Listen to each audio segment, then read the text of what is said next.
Thanks very much, Prime Minister. It's great to be here at Winthrop Primary School, and I want to acknowledge Sam Lim, the hard-working local member, has done such a great job representing this community. Welcoming back the Prime Minister to Western Australia, and he's pretty much a local, and it's fantastic to see him here again. Deputy Prime Minister Richard Marles, who plays such an important part, particularly for our defence industries in Western Australia, but also to acknowledge Kim Giddens, the member for local state member, the member for Bateman.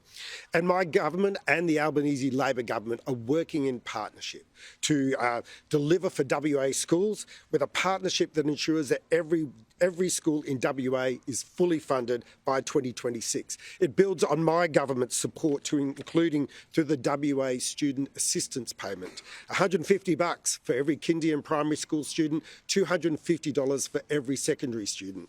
And for those who are interested, I can announce that today 100,000 Western Australian families have applied for the latest round of the WA Student Assistance Payments. It's another cost of living measure, working with the Albanese government day in, day out to help WA families with the cost of living burden. And speaking of real money, the Albanese Labor government have committed to the Better and Fairer Schools program, which is an outstanding outcome for WA schools. We signed the agreement, the first state to do so, and it will has reached a further, and in February we reached a further agreement to increase funding by another 5%. So what this means is that an additional $785.4 million from 2025 to 2029 will be provided to Western Australian schools, bringing the total additional investment in WA public schools to approximately $1.6 billion. And that's a fantastic outcome. It's a great outcome for WA students, it's a great outcome for WA teachers, and it's a terrific outcome for WA families. So many Western Australians have an important choice to make this Saturday, and the choice is clear. Do we build Western Australia's future with Anthony Albanese, or do we go backwards under Peter Dutton? As I've said before, Albo is a friend of WA. He gets WA.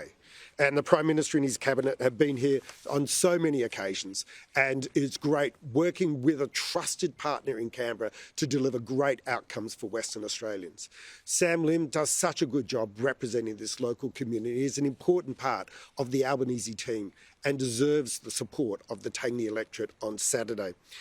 The Liberals and Nationals have already announced large cuts to the WA public sector. They'll rip $17 billion of support for our critical minerals jobs across Western Australia.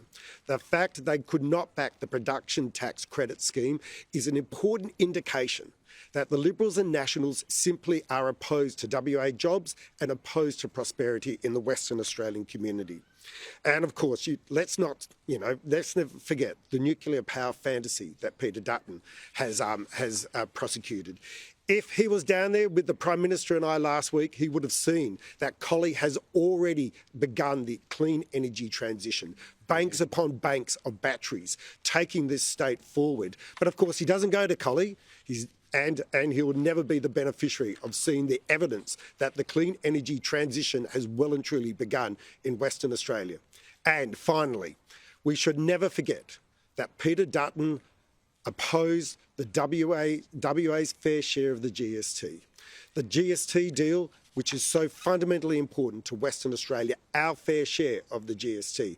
And that opposition should send a chill up the spine of every Western Australian.